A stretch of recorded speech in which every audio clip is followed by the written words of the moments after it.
Estamos de volta aqui com mais um bloco do Missão Saúde na TV. E para você que chegou aí em casa agora, que sentou agora na frente da TV para assistir o programa Missão Saúde, hoje nós estamos aqui com a doutora Maria Angélica, que é pediatra, e nós estamos falando aqui sobre um assunto super interessante, que é sobre o uso de telas, tá? Celulares, tablets. E ela já falou aqui bastante coisa no primeiro bloco, e nós vamos continuar aí nesse bloco falando mais algumas questões, tratando desse assunto aí que tem assolado, né, o mundo inteiro. Eu não vou nem dizer que é só o Brasil, não, é o mundo inteiro, na verdade, né? E aí a gente precisa saber tratar dessa questão.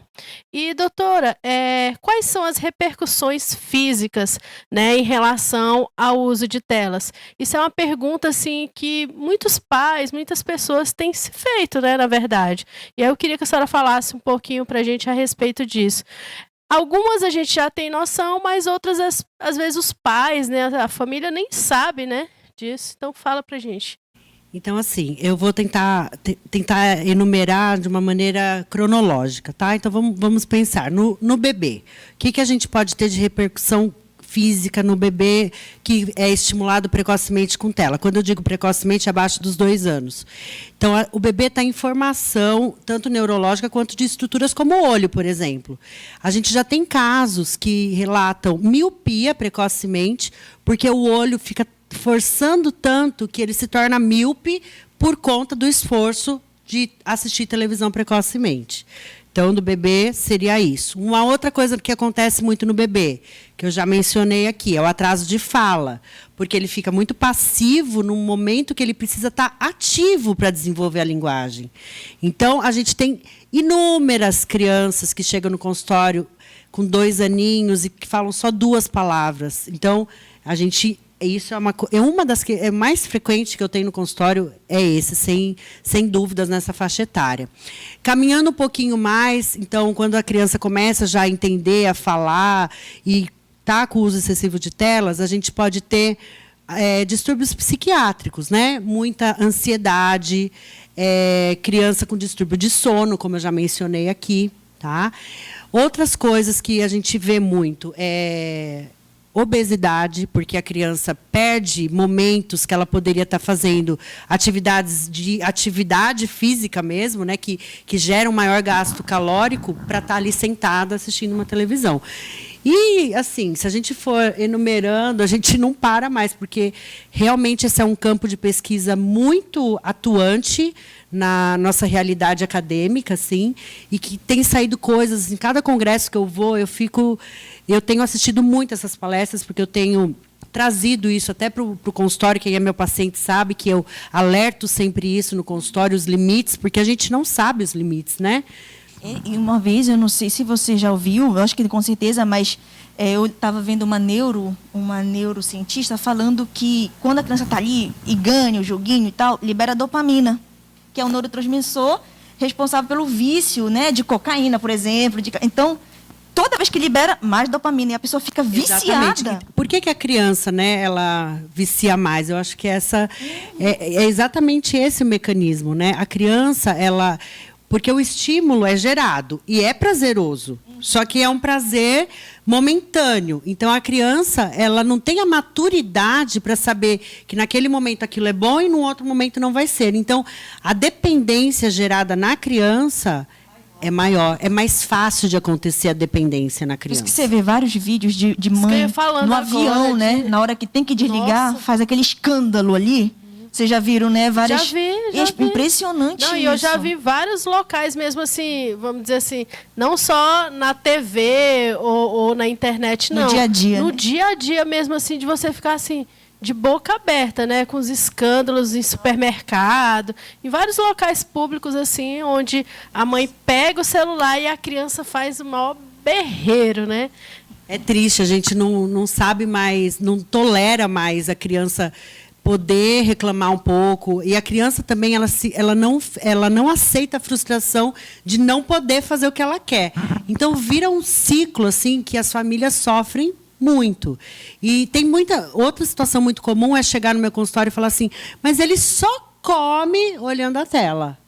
Não, ele não só come olhando a tela, porque eu sempre almocei a minha vida inteira sem assistir televisão. Então, o ser humano não foi criado para comer assistindo nada. Ele assiste a tela porque você treinou ele para comer dessa maneira. Né? Então, assim, a gente busca muita facilidade, o que é mais fácil, o que é mais cômodo. Mas eu acho que na hora que a gente é pai e mãe, a gente tem que ter uma responsabilidade um pouco maior, que vai além do comodismo, né? Ou então até mesmo barganhar, né, doutora? Porque eu acredito que tem muito isso. Ó, se você comer, eu vou te dar o celular para você ficar com ele. Isso é o pior erro. Né? Ou então, né? se você comer, eu vou deixar você assistir TV, ficar na frente da TV isso comigo, é, né? Assim, é um dano terrível, porque o que a criança tem que fazer, o que é obrigatório ela fazer, não pode ser visto como troca. Né? Aquilo é obrigatório, ela tem que comer porque é bom para ela. É lógico que em certos momentos ela não vai ter o discernimento de entender isso ainda. Mas isso tudo na vida de uma criança, tudo na vida de um ser humano é treinamento. Então, é treinar, é insistir. Um dia vai dar certo, 3 dias não vai dar, e assim por diante. E tem que treinar ela com a frustração, de ouvir o não. Frustração, sim. Você não vai ter tudo na vida, meu filho. Sim. Não. Né? É difícil, mas essa a gente palavra consegue. não está cada dia mais escassa, né? Assim, Ai, e aí, quando é criança, você ainda tem aquele poder, né? Certo poder assim, de estar orientando, de estar falando, mas depois que cresce aí vai ficando cada vez mais difícil. Eu percebo que os pais eles têm um limiar muito pequeno de tolerar a insatisfação do filho. Isso eu vejo muito no consultório. É óbvio que a consulta médica é um ambiente de estresse para a criança. E aí eles ficam, ai, doutora, mas ele está chorando. Ele vai chorar. Ele tem que chorar, porque naquele momento eu sou uma pessoa estranha. Então, tem pais, às vezes, que ficam ali, não deixam nem eu chegar perto porque a criança está chorando. Gente, o choro, nem tudo é ruim, né? Chorar também faz parte do crescimento, do desenvolvimento e da maturidade da criança, né? Exato. Então, hoje em dia, a gente caminha assim, num ambiente muito... É muito perigoso os limites que são dados e que são tolerados, né? É verdade. E, doutora, o que seria assim, pior ou melhor? O tablet, TV, ou notebook, ou celular? Isso é muito importante salientar, porque, como eu disse, né, a gente tem que saber fazer a inclusão digital. Então, a gente tem que lembrar que a inclusão digital tem que acontecer da maneira adequada. E aí, qual é o melhor, né? Então, o que a gente vê nos estudos é que, se você tiver um método de desenvolvimento que tem uma interação um pouco maior, então isso é o tablet. Então, ele tem que pegar, apertar um botãozinho para colorir o desenho. Ou ele tem que juntar a pecinha para chegar... Isso é um pouco menos pior do que ficar só assimilando o que vem na televisão. Porque aí ele tem alguma outra atitude de interação. Mas, mesmo assim, esses desenhos, esses joguinhos de interação, eles também lidam muito pouco com a frustração. Porque ele vai ali, se ele erra, ele pode consertar e dá tudo certo sempre, nunca dá errado. Então, é uma faca de 2 gumes, assim. Tudo é muito perigoso se não for bem utilizado. Então, o conteúdo é importante, o que está sendo feito na faixa etária é muito importante. Então, a gente tem que tomar assim, cuidado com esses detalhes. Então, estar com conteúdo adequado, faixa etária permitida adequada. E o tempo, né? E o tempo é inegável que a gente tem que ter controle. Muito bom esse limite, né? Está limitando ali. Importante. Doutora, se a gente desde o início a gente vem falando sobre essa questão da dependência, né? Mas aí fica a pergunta, por que nas crianças é mais fácil gerar essa dependência dos eletrônicos?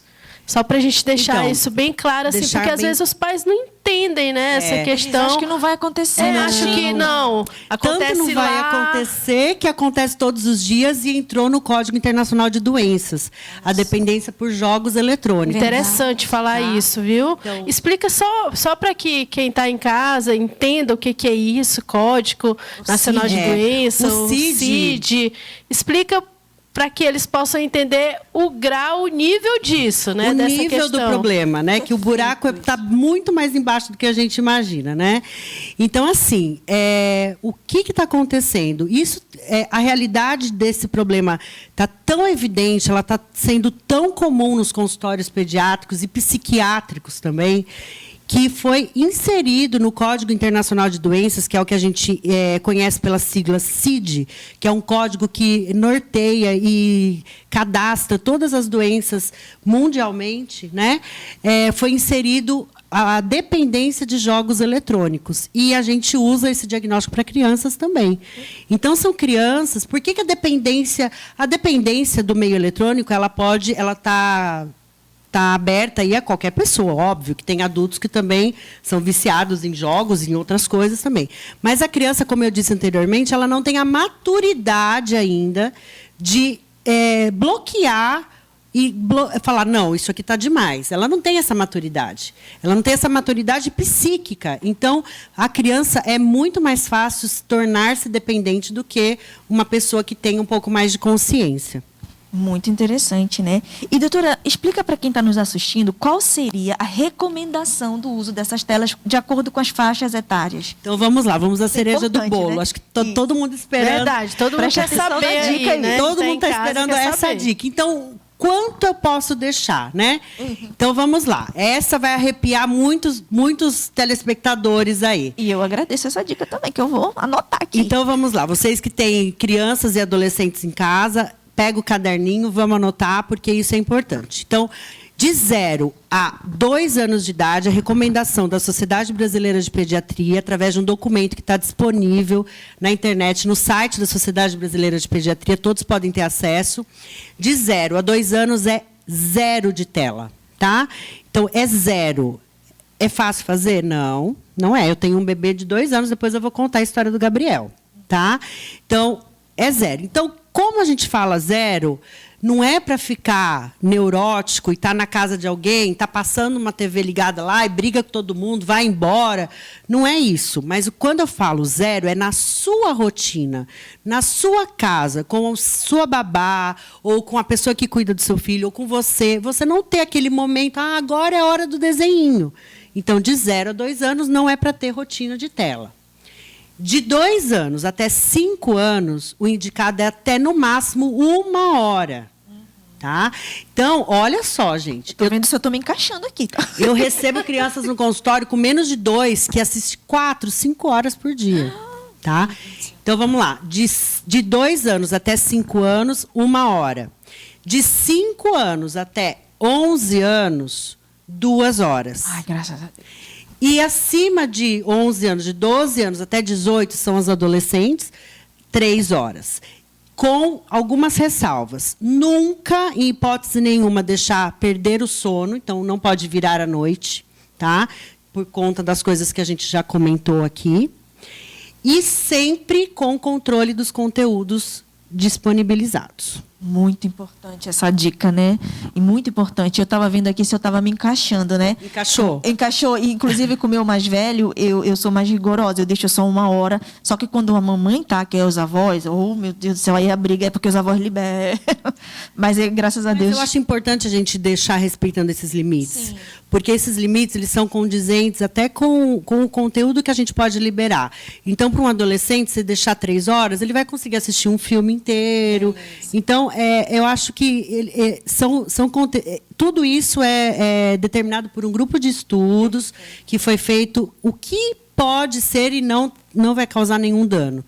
Isso pode mudar, né? Mas, enfim, é o que a gente tem de recomendação vigente no momento. Ótimo, excelente. Não, ela falando aqui desse negócio dos horários, eu fiquei aqui pensando, sabe, doutora Angélica, assim, porque como que faz com esses meninos que estão, essas crianças que estão aí, que passam o dia todo, gente, no celular, né? E eu estou falando aqui porque é o meio hoje mais fácil, é o celular, né? E tem pais aí que estão 2 anos de idade, a criança já tem um celular. Como é que faz, né?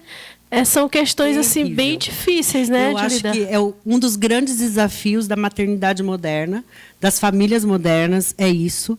E por isso é um tema que eu estou muito feliz em estar aqui conversando com vocês, e é um tema que diariamente eu abordo no consultório, e as pessoas ficam assim, muito assustadas quando eu falo disso. Na verdade, ainda não tem esse conhecimento profundo, nem acha que não tem nada a ver, né? É o famoso nada a ver.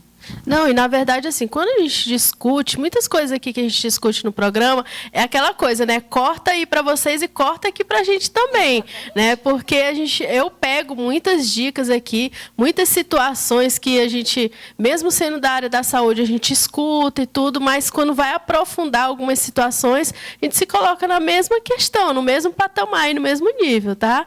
E assim, gente, as informações estão chegando aqui, né? São muitas informações, espero que vocês estejam gostando aí do programa. Nós já estamos encerrando o segundo bloco, tá passando tão rápido já, ó, né? Já estamos encerrando aí o segundo bloco, mas fiquem ligadinhos aí, não saiam que já a gente volta com mais um bloco do Missão Saúde na TV. Gente, se você precisa comprar aquele presente, aquele brinquedo, passa lá na ReHap, que fica no Shopping Pátio Marabá, no piso L2. Lá tem uma variedade de brinquedos assim para todas as idades. Dá uma passadinha lá na ReHap, que você com certeza não vai se arrepender. Passa na ReHap.